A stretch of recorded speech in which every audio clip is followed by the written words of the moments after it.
Bienvenidas y bienvenidos al Bem-vindos ao segundo evento da semana pelo Justiça Social. Uma desculpa pela demora, estávamos coordenando questões técnicas. Meu nome é Sergio Chaparro, do Centro for Economic and Social Rights, e é uma honra para mim moderar essa mesa sobre um debate fundamental para a região. Agora, nessas crises por conta da pandemia, que levaram para um retrocesso de 2 décadas da luta contra a pobreza. E agora temos novas desigualdades. Hoje falaremos sobre a dívida e como o incremento da dívida está sendo utilizado para implementar medidas de austeridade na região que tem um impacto devastador sobre os direitos na história recente de vários países, como são o caso do Equador e do Brasil. Temos realmente uma crise da dívida. O que podemos esperar no futuro? É a autoridade fiscal o único caminho? Essas são algumas das perguntas que serão revisadas na sessão. Esta semana celebramos o lançamento dos princípios de direitos humanos na política fiscal, que tem vários pontos com a dívida, destacando que dos problemas, sobretudo no contexto de crises globais e sistêmicas como a que estamos vivendo, é a ausência de medidas por parte da comunidade internacional para estabelecer restrições nesses contextos. Organismos como a CNT e a AIH estão falando de suspender a dívida, ou elementos que podem ameaçar ou impedir a proteção dos direitos humanos. Tudo destaca a necessidade de uma reforma para reestruturar de forma ordenada e abordar as causas subjacentes para as crises de dívida soberana, dando um maior espaço para os estados. Para explorar esse tema, temos participantes muito importantes. Quero também dar a bem-vinda a ele, que fará um relatório gráfico. Agora vou apresentar o nosso painel. Hoje vou apresentar o Daniel Munevar. Ele trabalha na Eurodad, no trabalho com a justiça. Temos a Isabel Ortiz, que é diretora do Programa de Justiça Social na Iniciativa para o Diálogo da Universidade de Colômbia, em Nova York. Também temos a Patrícia Miranda, diretora de Ciências Globais. E, finalmente, temos o Juana Sotomayor, que é oficial de Direitos Humanos na Subdivisão dos Procedimentos Especiais do Escritório das Nações Unidas para os Direitos Humanos. Começaremos com o Daniel, quem apresentará o panorama da dívida nos países da América Latina e a vulnerabilidade. Por gentileza, Daniel, você tem 10 minutos. Obrigado pela sua participação.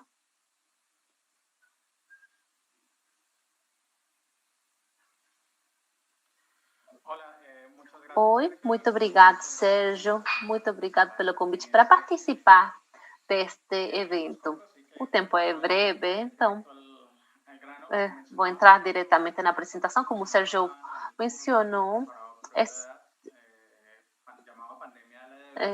agora esse trabalho chamado Pandemia da Dívida, que agora está disponível apenas em inglês e futuramente em espanhol. Bom, o contexto da discussão está sobre a dívida aos direitos humanos do 2012, aprovado pelas Nações Unidas. Esses princípios que regem estabelecem uma série de pontos sobre matérias de direitos humanos, e aí, para atribuir a máxima quantidade para recursos disponíveis para os direitos econômicos, sociais e culturais para a população. Nesse contexto, no contexto da pandemia, um dos principais problemas nos países em desenvolvimento é justamente que a dívida está reduzindo os recursos disponíveis para garantir os direitos da população.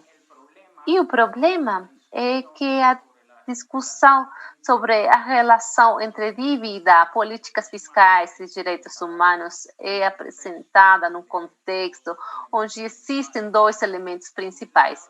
Por um lado, a chamada irresponsabilidade fiscal. Então, são os problemas de dívida são resultado por conta da política fiscal e dos países em desenvolvimento. E o segundo, que os problemas observados nesses momentos na questão de dívida foram resultado pela pandemia. Porém, revisando os números, vemos uma história diferente. O primeiro, que a dívida tem se incrementado de forma substancial ao longo da última década. Desde o ano 2011, a dívida dos países em desenvolvimento aumentou 40,2% em média do PIB, por volta de uma quarta parte do aumento.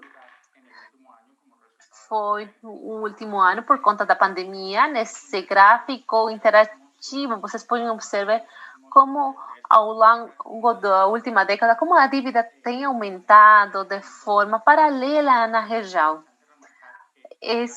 Nas regiões. É importante que entre 2020 e 2021 aumentou 108 em 106 países. Aí existem dados disponíveis. Então, não é um fenômeno isolado que tem a ver com o manejo irresponsável ou apenas relacionado com o aumento da dívida, tem um aumento de juros.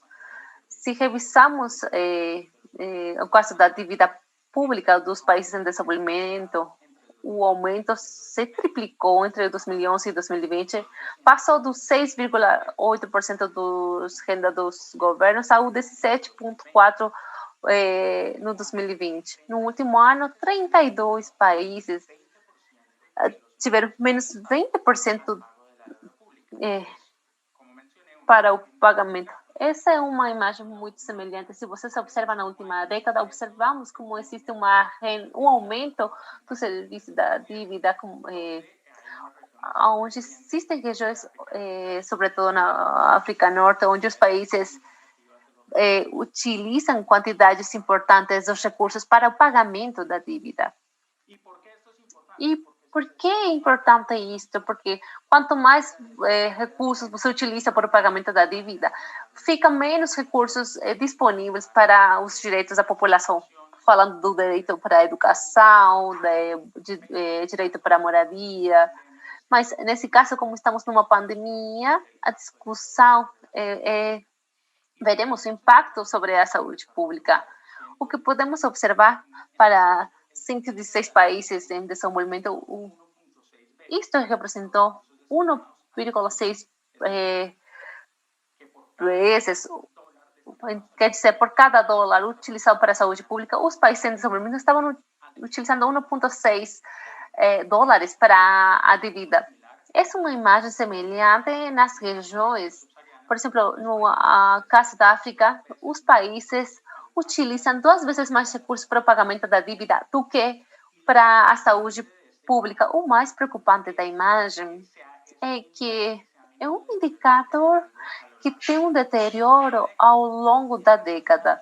Enquanto no 2011 existiam 31 países em desenvolvimento que utilizavam mais recursos para o pagamento da dívida do que para a saúde pública, no 2020 esse número se duplicou. Agora temos 62 países em desenvolvimento que estão utilizando mais recursos para o pagamento da dívida do que para a educação ou saúde pública. Isso tem um impacto negativo, sobretudo no contexto da pandemia, sobretudo o caso da América Latina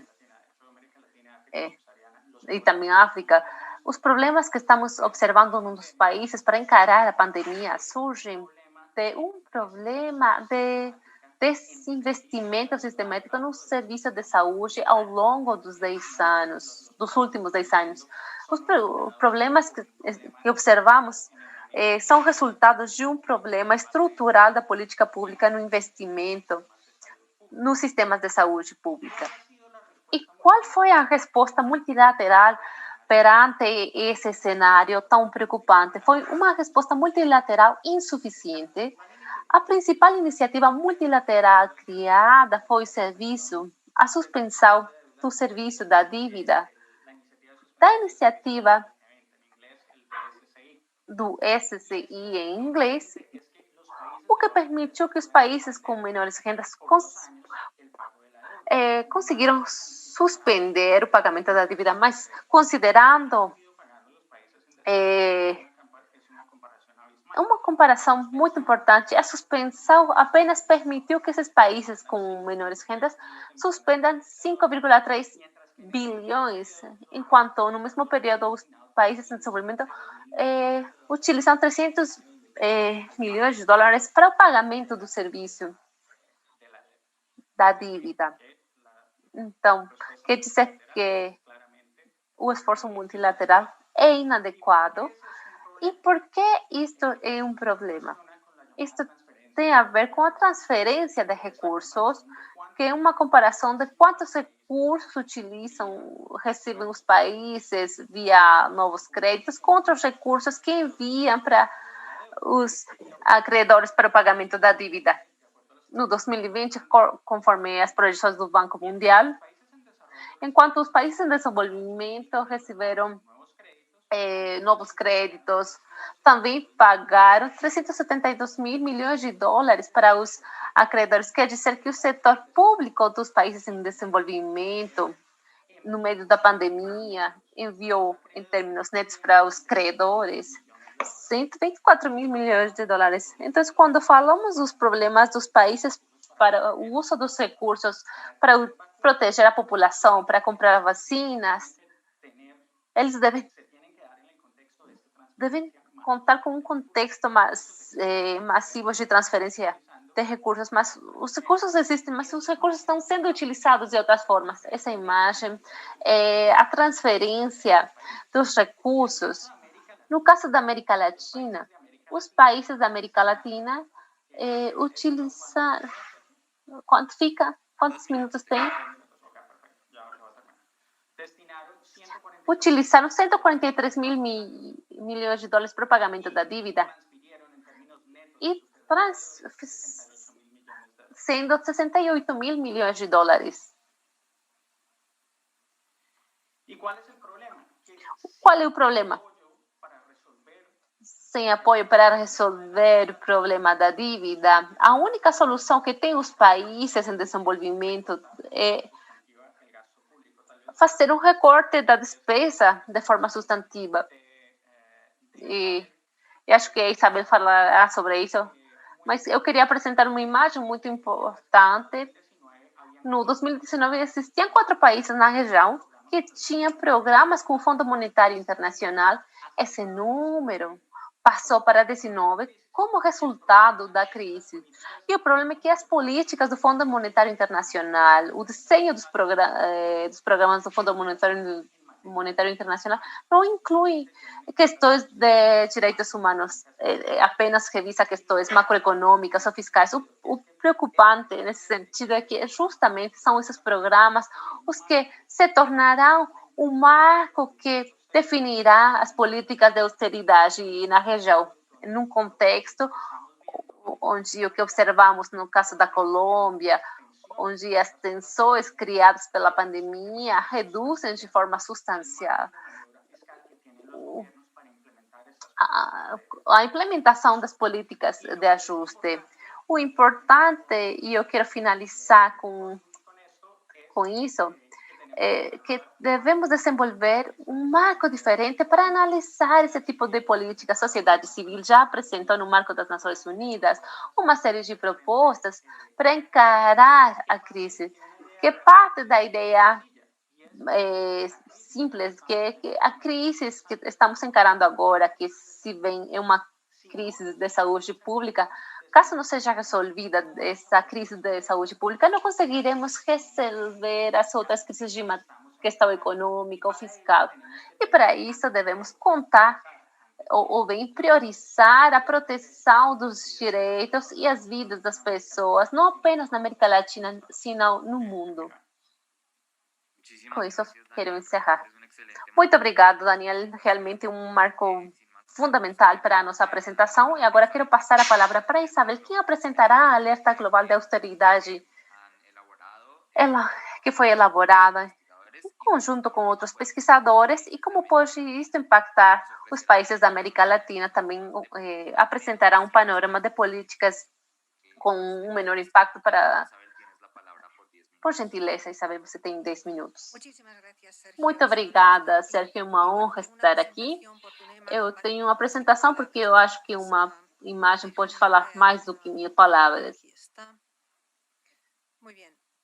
Bom, essa apresentação corresponde com um trabalho que realizamos chamado um alerta de austeridade global que pode ser descarregado, está online.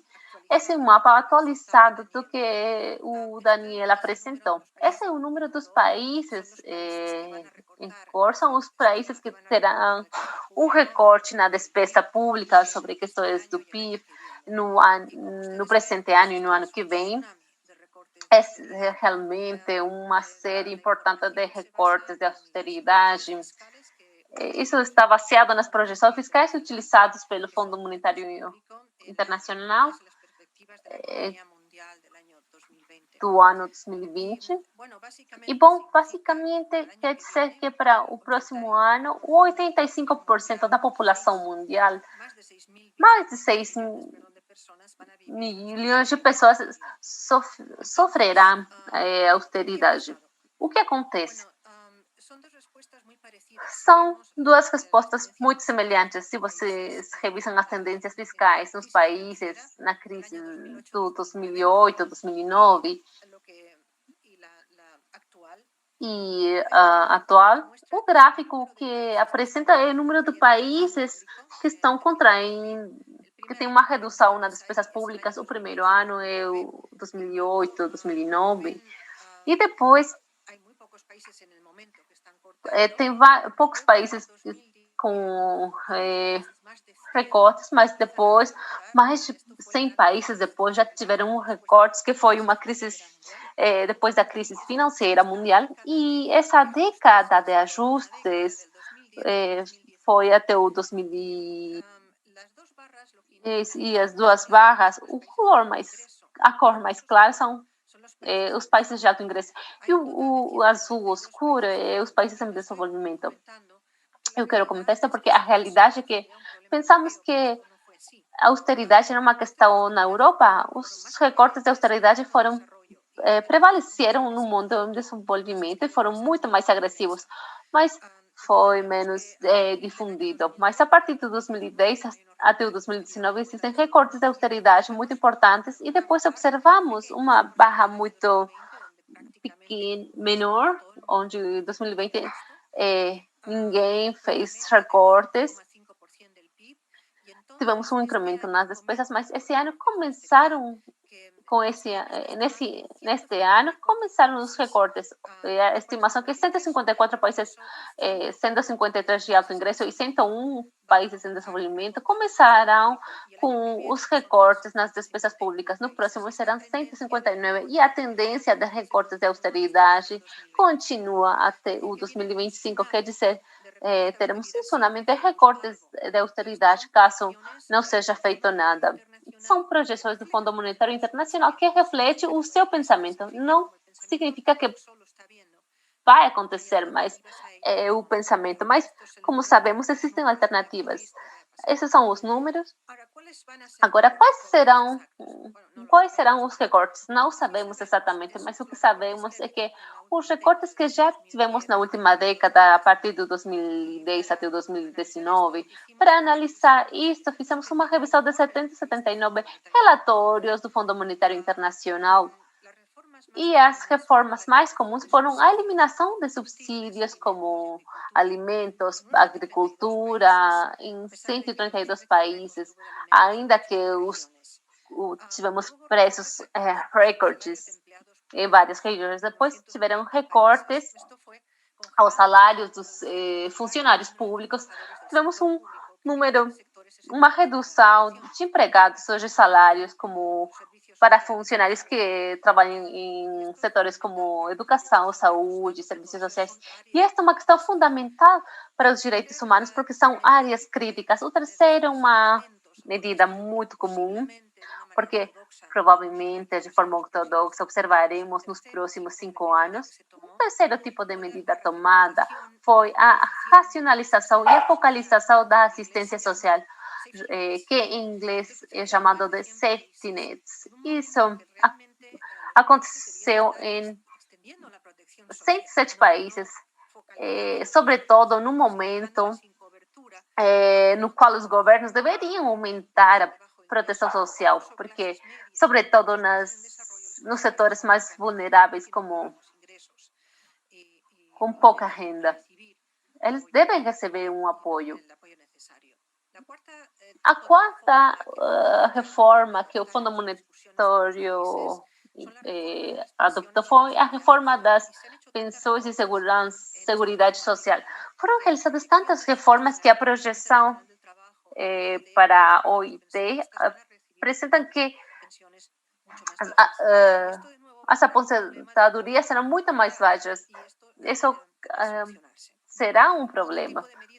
Outro tipo de medidas é a flexibilização no trabalho, já observada em 89 países, reduzindo a proteção no trabalho. Também tivemos reformas à saúde em 56 países, mas isso parece pouco provável no futuro, porque uma questão que ficou evidente na pandemia foi a necessidade de aumentar as despesas na área de saúde. E na arrecadação, tivemos um aumento impressionante no IVA sobre os impostos ao consumo, sobre os bens e serviços básicos. Isso é uma política regressiva que não deveria ser adotada.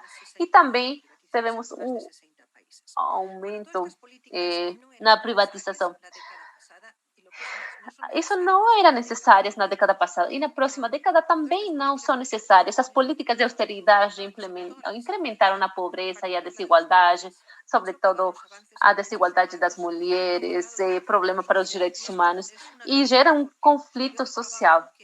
Esse é um gráfico que mede as protestas anti-austeridade que começaram no 2010 e começaram a aumentar o número de protestos e continuaram até o ano passado. A realidade é que essas decisões sobre as despesas e o financiamento afetam a vida de milhões de pessoas e não podem ser tomadas de porta fechada por parte dos tecnócratas do Fundo Monetário Internacional, dos bancos. Essas decisões devem ser tomadas num diálogo público, isso para garantir o apoio da população. E quais são as alternativas sobre o financiamento? Na realidade, a austeridade não é necessária em nenhum país. Existem diferentes opções de financiamento em todos os países do mundo, até naqueles mais pobres. Há 8 medidas que acho que não terei o tempo suficiente para explicá-las, mas que eu vou mencionar. As 8 opções que existem foram aprovadas pelas Nações Unidas e pelas instituições financeiras internacionais e têm sido implementadas por diversos países nas últimas décadas. São, então, que as pessoas que trabalham nos ministérios, os técnicos que podem assessorar isto, devem revisar essas opções. Cada país terá uma mistura diferente. São 8. A primeira é o incremento da renda tributária. Existem vários tipos de impostos de consumo, importações, exportações, extração de recursos naturais. O que devemos evitar são os impostos ao consumo, porque isso é pago tanto pelas pessoas pobres quanto as ricas. Então, devemos focar nos ingressos progressivos para as corporações, incluindo o setor financeiro, que geralmente paga pouco ou não paga impostos. Também temos exemplos positivos. No Brasil, um imposto às transações financeiras durante 15 anos que pagou a Seguridade Social, mas quando chegou um governo conservador foi eliminado, mas foi implementado de forma correta. uma segunda opção que é importante para os direitos humanos, a proteção social, é a ampliação da cobertura e arrecadação da Seguridade Social, formalizando,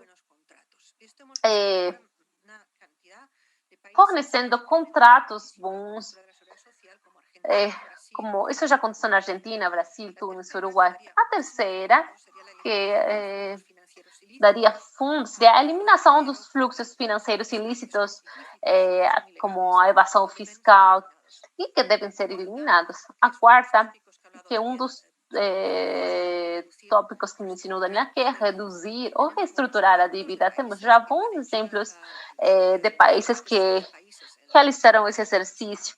Foram mais de 60 países, por exemplo, o Equador, a Islândia.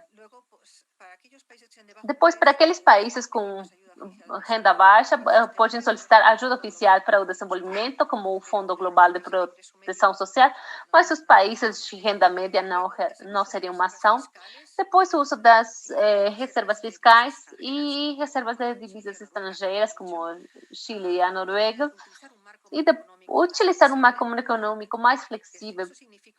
Isso quer dizer uma tolerância para a inflação e o déficit fiscal. O fundamental é o desenvolvimento socioeconômico e, finalmente, a reassignação da despesa pública, substituindo despesas de alto custo e baixo impacto. Por exemplo, a defesa, por exemplo, a Costa Rica e Tailândia, reorientaram o gasto a despesas na defesa para a saúde.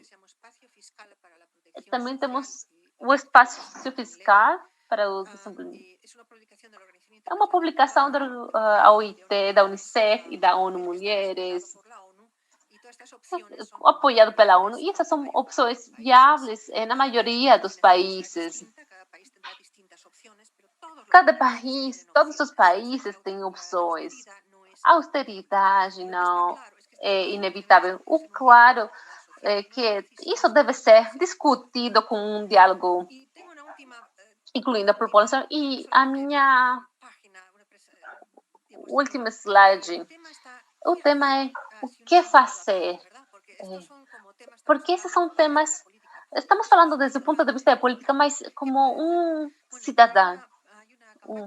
Existe uma campanha mundial contra a austeridade, chamada de não mais austeridade. O que você pode fazer como cidadão? Existem 5 opções. Entender se o governo está fazendo recortes no gasto público. Vocês podem revisar na Oxfam, que tem um banco de dados, ou os últimos relatórios do país, do Fundo Monetário Internacional. Então, sim, se tem recortes, porque é esperado que isso aconteça nesse ano, devemos articular as demandas alternativas para a recuperação depois da pandemia. Por exemplo, queremos um aumento do orçamento na educação, saúde, proteção social, água e saneamento para cumprir com os nossos direitos humanos. Mas o terceiro ponto seria procurar o diálogo social nacional de forma pública e de forma rápida.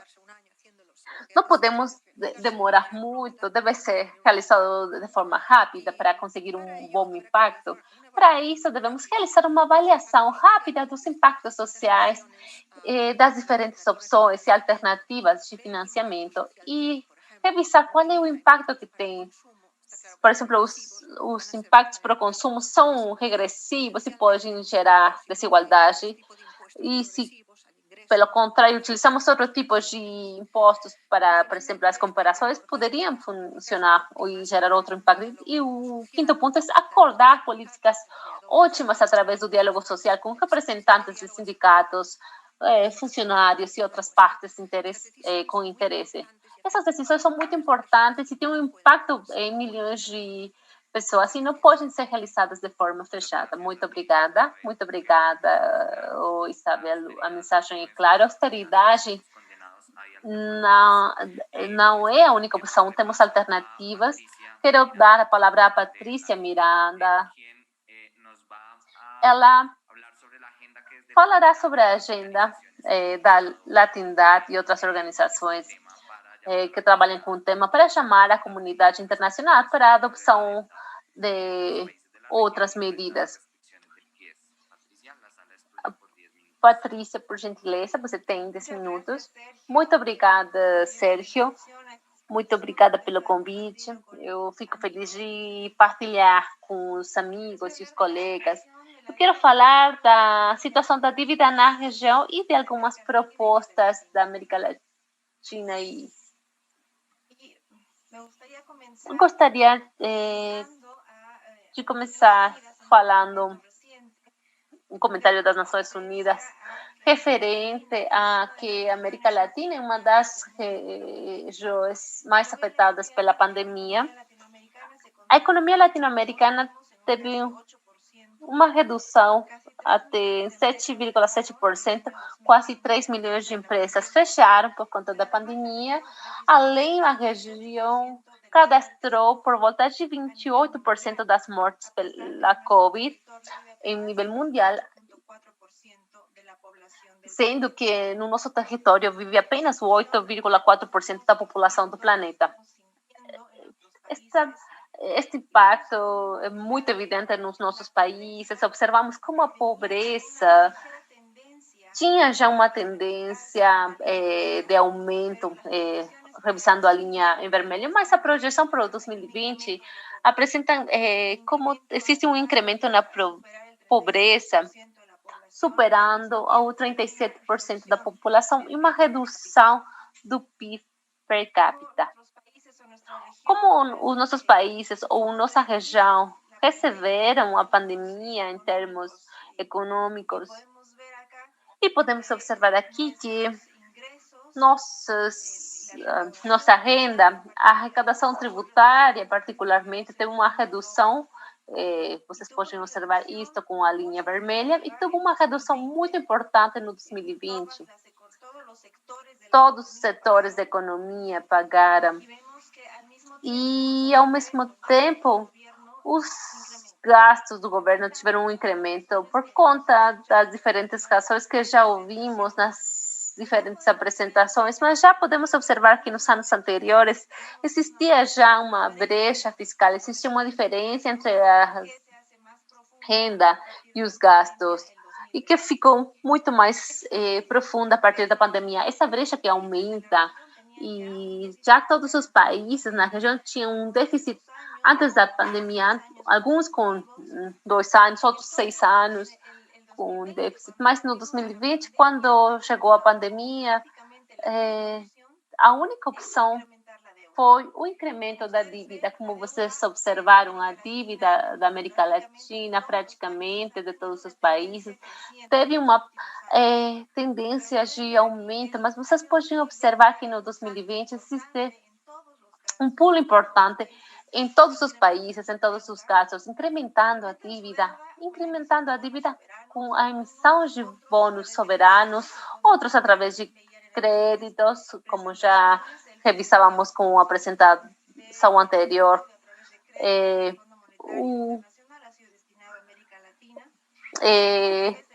Também através da dívida interna. Nesse gráfico, você pode observar a dívida e vocês podem observar quais são os países com as maiores dívidas, que são o Brasil, Argentina, El Salvador, Costa Rica, mas também o Bolívia, Equador, Colômbia e o México, que praticamente estão chegando quase aos 70% da dívida em relação com o PIB.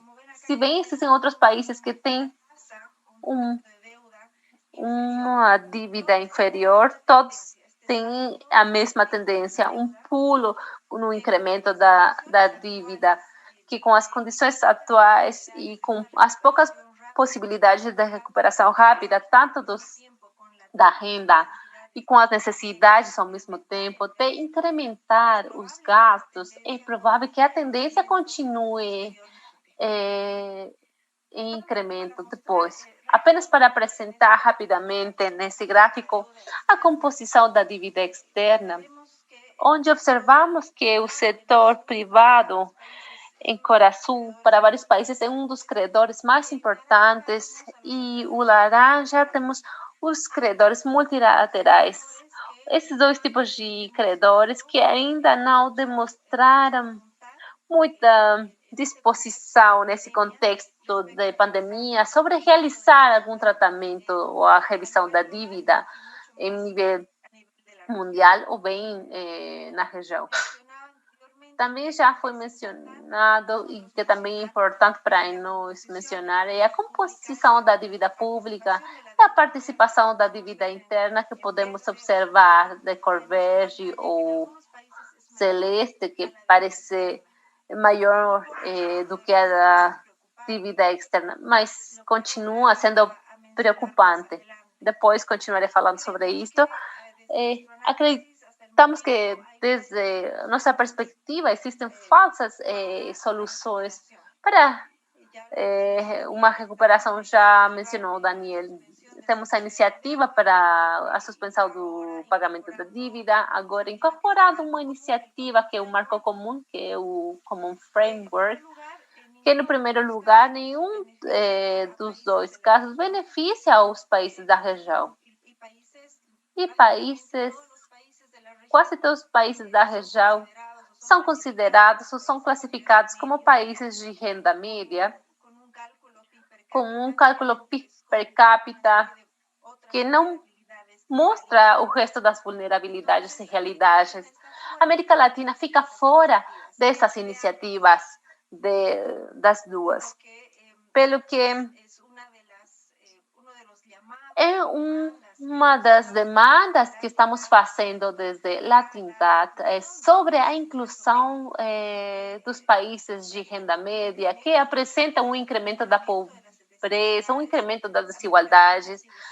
A América Latina continua sendo a região mais desigual do mundo, e as iniciativas priorizando a capacidade da dívida. Pode ser que ainda vários países consigam pagar a dívida. Porém, no contexto que temos agora de pandemia e de múltiplas crises,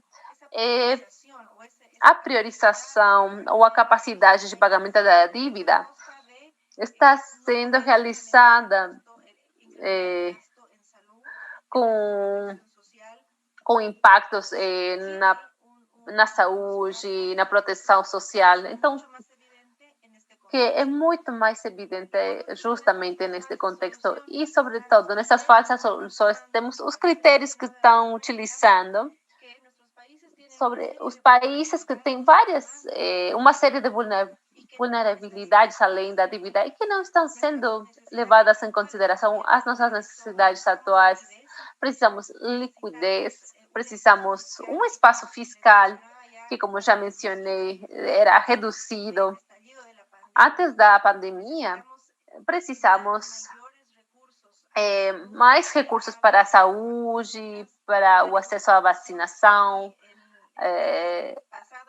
a educação. E nas anteriores reuniões do Fundo Monetário Internacional observávamos informações de que a nossa região foi uma das que mais parou na questão da educação. E temos uma série de limitantes para garantir as aulas virtuais.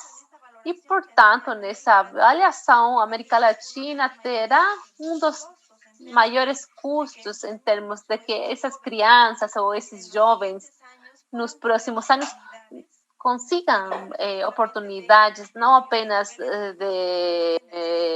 referentes ao nível de educação, sino o acesso aos empregos. Existe uma série de vulnerabilidades econômicas, sociais e climáticas, como já revisamos no fim do ano passado, não estão sendo levadas em consideração nos programas ou nos programas de apoio para os países da América Latina, além da dívida e dos créditos que parecem, às vezes, a única opção. E temos o tema da questão as medidas que estão sendo... São medidas de curto prazo, mas não podemos confiar que nessas medidas que possam ter um impacto negativo, porque são soluções apenas para um ou 2 anos. Precisamos uma recuperação sustentável para um mediano e longo prazo. E, finalmente, precisamos voltar para o caminho da Agenda 2030 e os planos nacionais de cada país que agora não estão sendo cumpridos e o pior que tem até retrocessos. A agenda proposta são a moratória da dívida, uma iniciativa com membros da Latindap desde Centroamérica, que estão conversando com os seus atores ou com os próprios governos para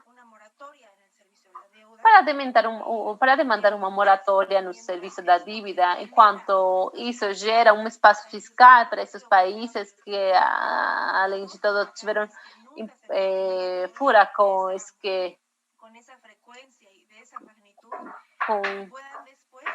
para que depois possam trabalhar num processo de reestruturação da dívida. Também falamos de anulação ou cancelamento da dívida, que pode ser vinculante, ou apenas por alguns anos, enquanto trabalhamos no mecanismo de reestruturação da dívida, um processo benéfico para os países de menores rendas e também para aqueles de renda média. Também observamos nos gráficos, temos 7 países que já estão perto dos 70%, e o resto continua com essa tendência de incremento. Então, renegociar de forma justa a dívida será importante para esses países que têm esse caminho apenas como única opção. Ao mesmo tempo, temos a necessidade de ter acesso à liquidez desde as organizações e a organização civil, emitir o equivalente a 3 bilhões de dólares. A decisão tomada e que está quase para aprovação está sendo revisada. Isto será uma renda e podemos canalizar os recursos para os países em desenvolvimento como o principal apoio para os países com uma renda média, mas também isso continua sendo insuficiente. Não será o apoio a médio e longo prazo que precisarão os nossos países. Nossos países também precisam financiamento concessional, porque atualmente temos pouco acesso a esse tipo de financiamento. E continuando com os direitos especiais de giro, temos a transferência voluntária países em desenvolvimento que não têm a necessidade de utilizar os direitos especiais atribuídos. Portanto, falamos de um mecanismo de transferência voluntária desses direitos especiais para os países em desenvolvimento que precisam esses recursos. É importante manter o espírito dos direitos especiais de giro e que não se tornem num mecanismo que gere uma nova onda de endividamento ou pior, um endividamento com condições de austeridade ou o que, como já revisamos com a Isabel. Essas são propostas, algumas para curto prazo, que achamos importante que sejam levadas em consideração, e também outras propostas que terão impacto a mediano e longo prazo. Porém, isso seria a minha mensagem final, precisamos uma mudança com um enfoque sistêmico de justiça econômica e social, com novos parâmetros, se realmente desejamos uma recuperação sustentável, quer dizer, um enfoque de desenvolvimento humano, um enfoque de justiça fiscal em nível nacional, regional e global, e uma arquitetura financeira focada nas pessoas, na vida, nos direitos humanos, e que contribua e não desconsidere a Agenda 2030 ou a agenda temática. Muito obrigada. Muito obrigada, Patrícia. Eu acho que a mensagem final foi muito clara. Então, eu confirmo. Antes de passar a palavra para a Juana, quem falará como as obrigações de direitos humanos colocam exigências para instituições financeiras internacionais, para os atores privados, para os gestores credores e para poder estabelecer medidas nesse contexto de pandemia. Por gentileza, Juana, você tem 10 minutos. Muito obrigada, Sérgio. Muito obrigada pelo convite. Eu acho que a iniciativa regional para propor diretrizes de política fiscal é bem-vinda e muito oportuna. Eu queria começar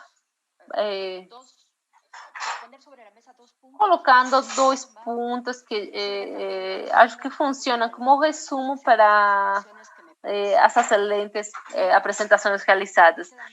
Eu acho que fica claro que do que conhecemos, do que ouvimos, que os direitos humanos requerem recursos financeiros, recursos humanos para poder ser protegidos e executados. Sempre falamos que são os direitos econômicos, sociais e culturais os que requerem recursos, mas na prática precisamos recursos para todo tipo de direitos humanos e esses recursos são requeridos de forma imediata, por exemplo, agora com a pandemia, mas também a longo prazo. A necessidade de ligar direitos humanos com a política fiscal, com uma melhor compreensão da macroeconomia ao serviço das pessoas, é uma necessidade essencial para o trabalho em direitos humanos a curto, médio e longo prazo. Em outras palavras, não podemos divorciar, separar, como já foi feito tradicionalmente, a discussão de direitos humanos de uma discussão de política fiscal, de macroeconomia dos países. Em segundo lugar, o comentário que eu queria fazer é que, como já os colegas mencionaram, estamos vivendo uma situação na qual várias crises já existentes antes da Covid aprofundaram e se encontramos. Temos uma crise na região de desigualdade, temos uma crise muito profunda de pobreza e pobreza extrema, e temos uma crise de dívida pública que se profundizou perante uma pandemia mundial, uma pandemia muito impactante para a América Latina.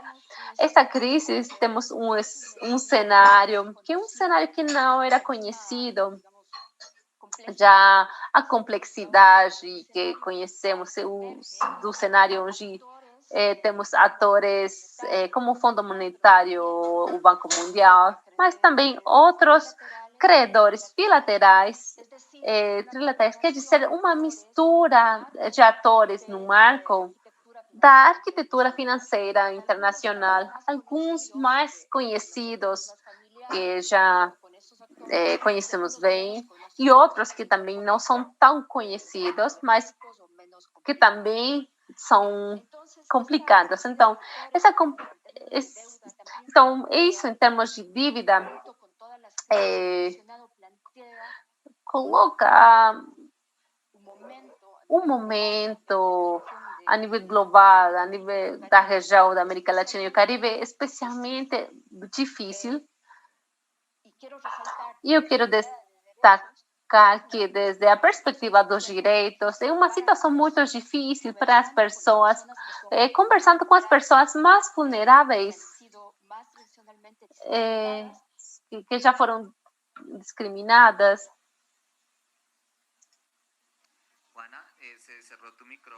Desculpa, uma desculpa.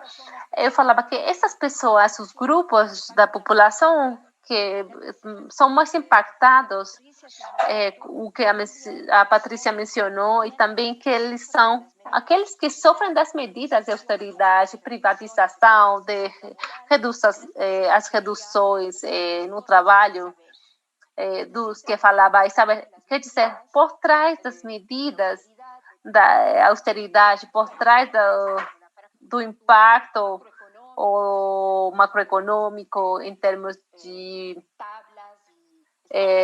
os gráficos, os números. Portanto, estamos falando de pessoas de forma concreta, que são pessoas, já falaram, as pessoas aposentadas, as mulheres, o setor informal, que é um setor muito importante presente na América Latina e Caribe, que sofrendo dessas consequências dessas crises. E perante a isso temos os estados ou instituições financeiras internacionais, bancos de desenvolvimento, atores privados, que são credores privados, que não necessariamente promovem soluções estruturais, sistêmicas, baseadas nos direitos humanos. Eu quero destacar essa perspectiva. Existem soluções, algumas parecem melhores do que outras, que já estão na mesa, que vêm dos diferentes credores, mas os credores que têm responsabilidades na questão de direitos humanos, esses atores multilaterais ou bilaterais que têm responsabilidade nos direitos humanos, não estão promovendo as melhores soluções desde um olhar de direitos humanos. Nesse contexto, eu recebo bem a proposta da sociedade civil, desses princípios de política fiscal, os princípios que regem, que levam em consideração o trabalho, dos diferentes mecanismos de direitos humanos das Nações Unidas, do sistema interamericano, e também da experiência, porque já conhecemos na região, para definir como deveria ser, qual seria o caminho dos estados e das instituições financeiras internacionais e da banca multilateral e também os credores privados. Nesse sentido, gostaria de destacar o princípio 3, que já mencionaram,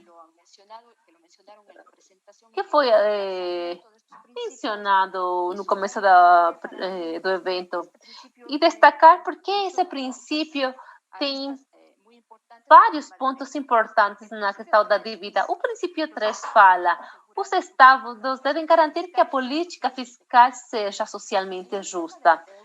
No tema da dívida, da dívida externa, é um olhar de direitos humanos, o tema da justiça social tem a ver com a justiça nesse momento para a população, com menores vantagens para as pessoas que estão vivendo na pobreza, para as crianças, para os aposentados, para as mulheres, mas também esse princípio nos faz pensar numa política fiscal socialmente justa em termos das diferentes gerações.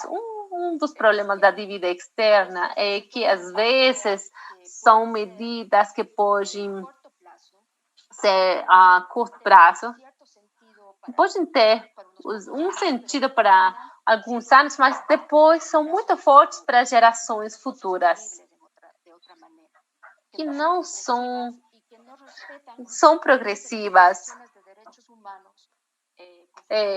Os direitos humanos, conforme o Pacto dos Direitos Econômicos, Sociais e Culturais, como o uso dos recursos disponíveis desde uma perspectiva de não discriminação. Acho que esse princípio 3 também destaca a necessidade de que a gestão da dívida pública não deve ser um obstáculo para as condições para ter os direitos humanos. Esse princípio tem sentido e fica ligado com as obrigações na questão de direitos humanos, que também, como já conhecemos bem, a América Latina é a região do mundo que melhor retificou os instrumentos de direitos humanos no referente aos direitos econômicos, sociais e culturais. Uma outra questão que eu queria destacar são o princípio 7, que tem a ver com a necessidade da informação fiscal transparente, participativa e sujeita à rendição de contas. Eu quero destacar isso porque boa parte do problema da dívida é que nem sempre é transparente e que as informações nem sempre ficam disponíveis para, sobretudo, a dívida bilateral, o que pode ter condições.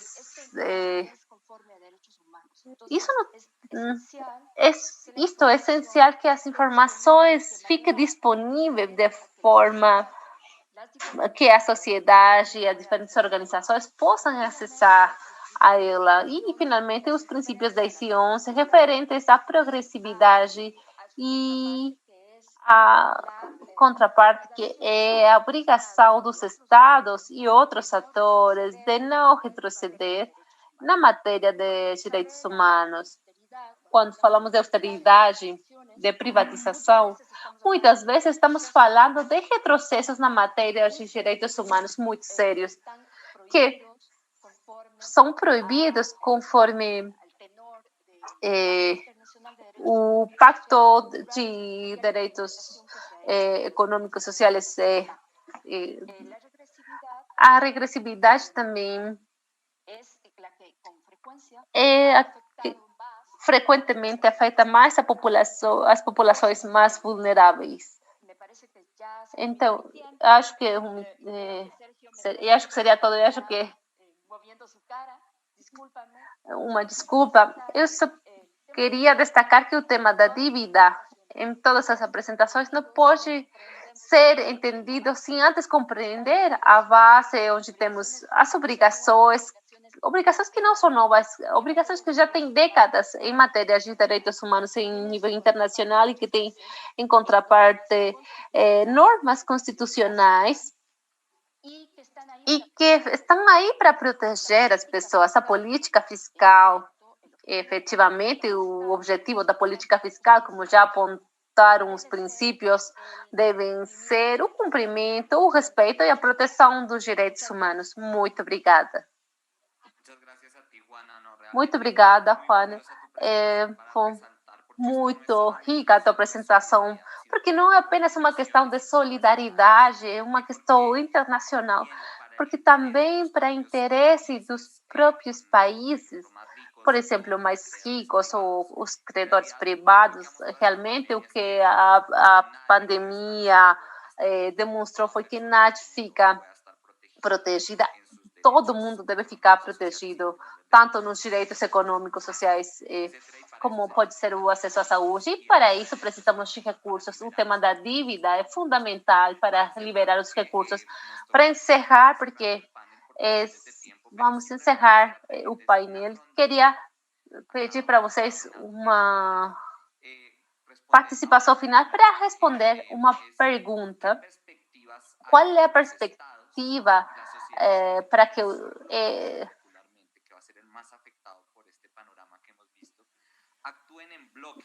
qual é a perspectiva para utilizar em bloco para implementar?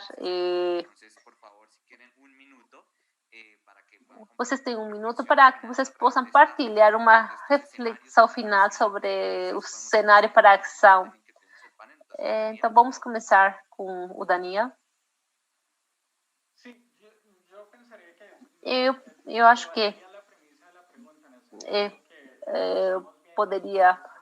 O que estamos observando nos países em desenvolvimento é apenas um começo que já veremos nos países desenvolvidos daqui a alguns anos. Todas as medidas para estimular a economia, por exemplo, nos Estados Unidos, na Europa, serão eliminadas daqui a pouco. E as perspectivas nesse sentido na União Europeia são muito preocupantes. Então, eu chamaria a importância de coordenar ações da sociedade civil no Sul ou também nos países desenvolvidos, entendendo que esta é uma crise de caráter global e a falta de ações concretas para chegar nos países em desenvolvimento terão um impacto muito sério de vários tipos na saúde pública, de segurança, de imigração para os países desenvolvidos. E a preocupação é que estamos perdendo tempo e a cada dia que passa, sem tomar medidas para ajudar as pessoas na crise, o problema se tornará maior e mais complicado de ser manejado. Muito obrigado, Daniel. Sim, falando do caráter sistêmico e o impacto sobre os países mais ricos é fundamental. Agora, Isabel, na verdade, enfatizar o que o Daniel falou, que é muito correto, a realidade é que uma resposta coordenada dos países facilitaria grandemente uma recuperação mundial e o cumprimento dos direitos humanos, mas isso, por diferentes motivos, não acontecerá. Então, desde o ponto de vista do cidadão, sempre penso nisso, é muito importante fomentar o diálogo nacional. Essas decisões macroeconômicas não podem ser tomadas de porta fechada, porque tem um impacto na vida de milhões de pessoas. Devem ser discutidas de forma pública em um diálogo nacional e revisar os impactos de uma solução ou de outra, porque senão o mais fácil seria tomar medidas que não concordam com os direitos humanos. Então, é muito importante, faz parte da boa governança e faz parte das convenções aprovadas. É não tão difícil de pedir isto. Muito obrigada, Isabel. Patrícia, por gentileza. Obrigada, Sérgio. Gostaria que os governos pudessem unir sua voz para fazer demandas da região nos espaços globais, no G20. Uma voz unificada sobre a dívida, sobre as necessidades dos direitos. É uma questão muito importante e também é uma questão que a sociedade civil trabalha, mas, ao mesmo tempo, é um desafio que já tem muito tempo conseguir uma integração como a América Latina, uma integração onde os nossos países possam coordenar de forma regional, uma coordenação para o acesso ao financiamento, acesso justo, nos temas fiscais, coordenar para evitar mas também a questão matriz produtiva. Continuamos sendo exportadores de matérias-primas, mas com uma coordenação e com uma sinergia entre os países, conseguiríamos uma iniciativa regional muito mais forte e de um benefício direto para todos os nossos países. Muito obrigada. Finalizamos com Juana, por gentileza. Muito obrigada, Sérgio. Eu gostaria de lembrar que a cooperação internacional, a cooperação entre países também faz parte das obrigações dos direitos humanos. Eu acho que algumas das iniciativas colocadas hoje na mesa, como a Patrícia, desde a sociedade civil, tem muito sentido para o Sul. E parte da ação da sociedade civil, se vocês me permitem, pode ser conseguir a integração entre África, que tem problemas semelhantes, e Latinoamérica, para gerar uma pressão para obter reformas sistêmicas para a arquitetura internacional da dívida. Este é um dos objetivos da UFNLI, com quem eu trabalho, sobre dívida e direitos humanos, propor realizar reformas mais sistêmicas e, claro, a participação da sociedade civil para esse diálogo, que não é apenas um diálogo nacional, também é um diálogo entre os atores da sociedade civil nas diferentes regiões. Eu acho um objetivo possível e necessário também. Obrigada. Muito obrigado, Juana. Eu sei que temos muitas perguntas. E teríamos muito para discutir por conta dessas apresentações tão boas, mas hoje, à 1h da tarde, às 3h da tarde de Argentina, teremos um espaço em Twitter Space para continuar com o debate e teremos a participação de Karina Patrícia, da Universidade André Chiriboga, Maria Alejandro Valência, vocês, para os nossos palestrantes, trazer eles já é muito tarde, mas realmente agradecemos muito as suas apresentações e que são elementos chaves para o nosso debate. E vocês ficam convidados para esse debate no Twitter. Eu queria encerrar com a apresentação do resumo gráfico do debate. Como referência, ficará disponível no site da iniciativa. E acho que realmente é uma obra de arte, uma maravilha para sintetizar o que podemos observar aqui. Agradecemos os participantes e os palestrantes e os convidamos para continuar a semana de eventos que está começando. Muito obrigada.